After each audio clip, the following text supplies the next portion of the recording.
ఆ ఫుట్పాత్ షాపుల వల్ల మా బిజినెస్ కి చాలా నష్టం శివన్న. అవునన్నా, రోజు రోజుకి వాళ్ళతో పెద్ద న్యూసెన్స్ అయిపోతుంది. అందుకే కదా చెప్తున్నది, మీరందరూ సహకరిస్తే ఆ చోటు ఖాళీ చేయించి వాళ్ళని వేరే చోటుకు పంపిద్దామని. దానికి మీలో ప్రతి ఒక్కరూ మీ వలైన డబ్బు సాయం చేస్తే బాగుంటుందన్నా. మీరు వాళ్ళని అక్కడి నుంచి పంపిస్తాము అంటే మా వైపు నుంచి 40 లక్షలు ఇస్తాం. చాలా సంతోషం. వస్తామన్నా. ఆ స్థలం విలువ 1,25,00,000. మీరేదో మార్కెట్ జనం వెల్ఫేర్ కోసం అంటున్నారు కాబట్టి 1,00,00,000 రూపాయలకి ఇస్తాను. అంత డబ్బు ఒకేసారంటే వాళ్ళు ఇవ్వలేరన్నా. ఓ పని చేద్దాం, ముందు అడ్వాన్స్గా కొంత అమౌంట్ ఇచ్చి అగ్రిమెంట్ చేసుకుందాం. ఆ తర్వాత మిగతా అందరి దగ్గర కలెక్ట్ చేసి 4-5 నెలల్లో మొత్తం పూర్తి చేద్దాం. ప్రాబ్లం ఏం లేదు, కానీ రిజిస్ట్రేషన్ మాత్రం మొత్తం డబ్బు అందాకే చేస్తాను. Okay, thanks Rayudu. ఈ స్థలంలో మీరందరూ షాపులు కట్టుకోవచ్చు. ఈ స్థలం యజమానితో నేను పెద్దయ్య మాట్లాడాం. 1,00,00,000 రూపాయలు అవుతుందన్నారు. తర్వాత ఒకేసారి వింటే మీకు అలాగే భయమేస్తుంది. మీరు 200 మంది ఉన్నారు కదా, ప్రతి ఒక్కరూ తలా 30,000 కడితే 60 లక్షలు అవుతుంది. కానీ 30 ఏళ్ళంటే మీరు వెంటనే కట్టక్కర్లేదు. ముందు మీరందరూ అక్కడి నుంచి ఖాళీ చేస్తే ఆ షాపు ఓనర్లు 40 లక్షలు ఇస్తామన్నారు. ఆ 40 లక్షలతో ఈ స్థలం అగ్రిమెంట్ చేయించుకుందాం. ఆ తర్వాత మీరు 4-5 నెలల్లో 30,000 కట్టేస్తే ఈ స్థలం మందవుతుంది. తర్వాత మీ ఓపికను బట్టి మీరు షెడ్లు వేసుకోవచ్చు. ఎండొచ్చినా వానొచ్చినా మీరు బళ్ళు దోసుకుంటూ వెళ్ళక్కర్లేదు. చప్పట్లు కొట్టి జనాన్ని పిలవక్కర్లేదు. డబ్బులిచ్చి రౌడీని పోషించక్కర్లేదు.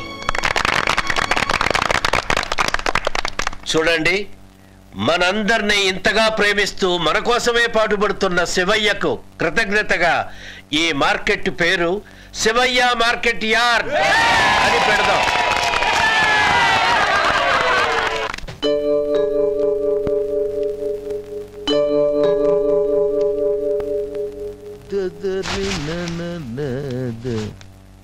అల్లుడు, ఏంటి క్యాలెండర్ చూస్తున్నావు? కల్పన అస్థికలు నిమజ్జనం చేయాల్సిందే రేపే. నేను ఆ పని పూర్తి చేసుకుని వస్తాను.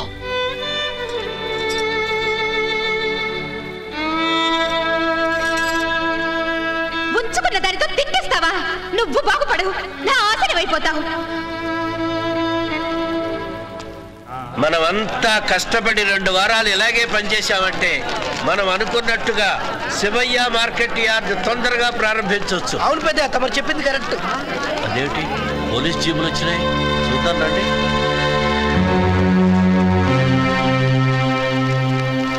ఏమిటండి, మా స్థలంలోకి పోలీసులు తీసుకొచ్చారు? ఎవరు మీరు? అరే బడుద్దాయ్, ఈ ప్రశ్న అడగాల్సింది నేనురా. ఎవరా ఇదంతా? ఎవరా?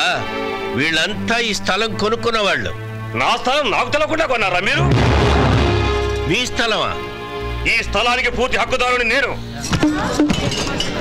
అదేమిటండి, ఈ స్థలం జీకే రాయుడిది. 1,00,00,000 రూపాయలు డబ్బు కూడా కట్టాడు మా శివయ్య. ఆ శివయ్యవడు, జీకే రాయుడవడు? నోరు మూసుకుని బయటినాడు. ఇందులో ఏదో మోసం ఉంది. మేము ఇక్కడి నుంచి కదలం. కదలకపోతే కాళ్ళు చేతులు విరగొడతాం. చూడండి, మా శివయ్య ఈ స్థలం వీళ్ళందరి పేర్లతో రిజిస్టర్ అయిపోయిందని కూడా చెప్పాడు. వాడు మోసగాడై ఉంటాడు. వాడిని కొట్టుకుంటారో చంపుకుంటారో నాకు అనవసరం. ముందుకంటే బయట పండి. మేము వెళ్ళాం, మేము మోసపోయాం.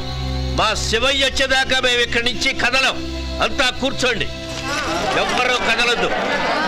ఏందండి ఇది? You don't worry, will remove them. Carry on. Yes sir. పోలీసులు!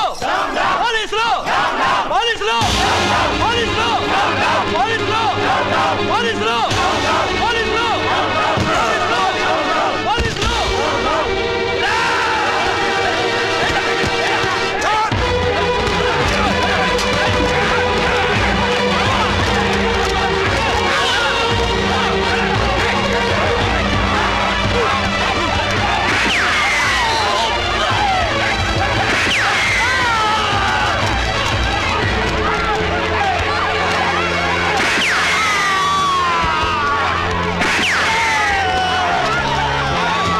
శివయ్యా, ఎక్కడున్నావయ్యా?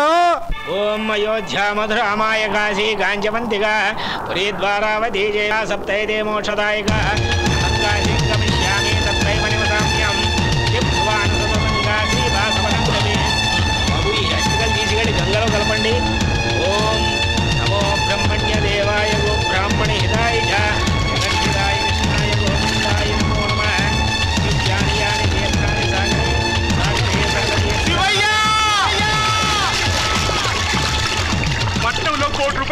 చేసి పారిపోయొచ్చావంట.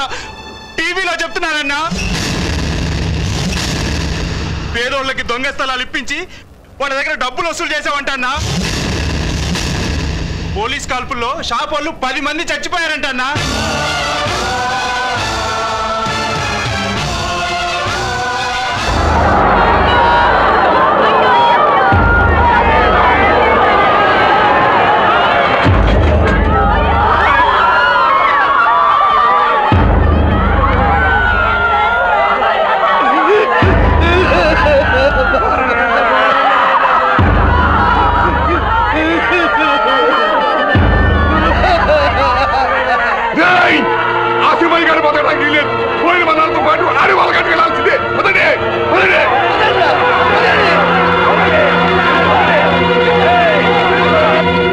మా శివయ్య మంచోడే కానీ జనాన్ని ముంచేవాడు కాదు.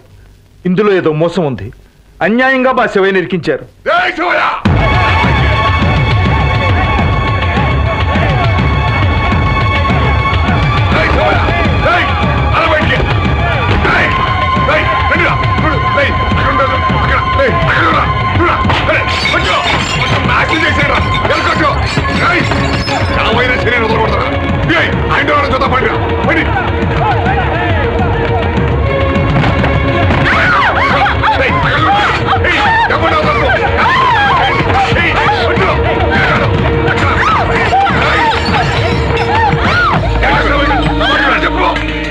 శివయ్యకి ఏం తెలియదు బాబు.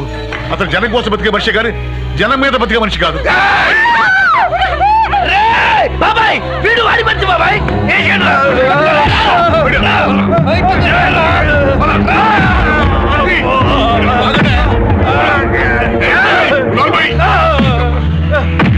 చెప్పు, ఆ శివయ్య గారు ఎక్కడ ఉన్నాడు చెప్పు. మా అందరి దగ్గర డబ్బులు కొట్టేశాడు. అక్కడ పరిపాడు అక్కడే.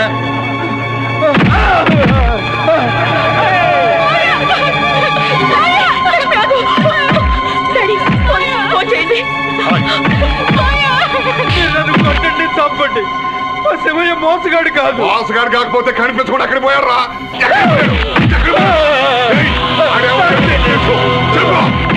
శివయ్య మోసగాడు కాదు. చెప్పు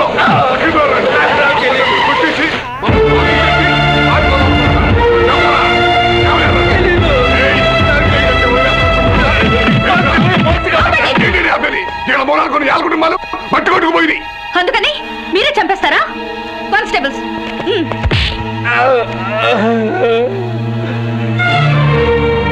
అమ్మా రోజా, రాములు, శివయ్య ఎవరిని మోసం చేయలేదమ్మా. శివయ్య దేవుడమ్మా, దేవుడు. శివయ్య దేవుడని నువ్వు నాకు చెప్పాలా? జరిగిందంతా నాకు తెలుసు. మీకేం భయం లేదు. శివయ్య ఎక్కడున్నాడు?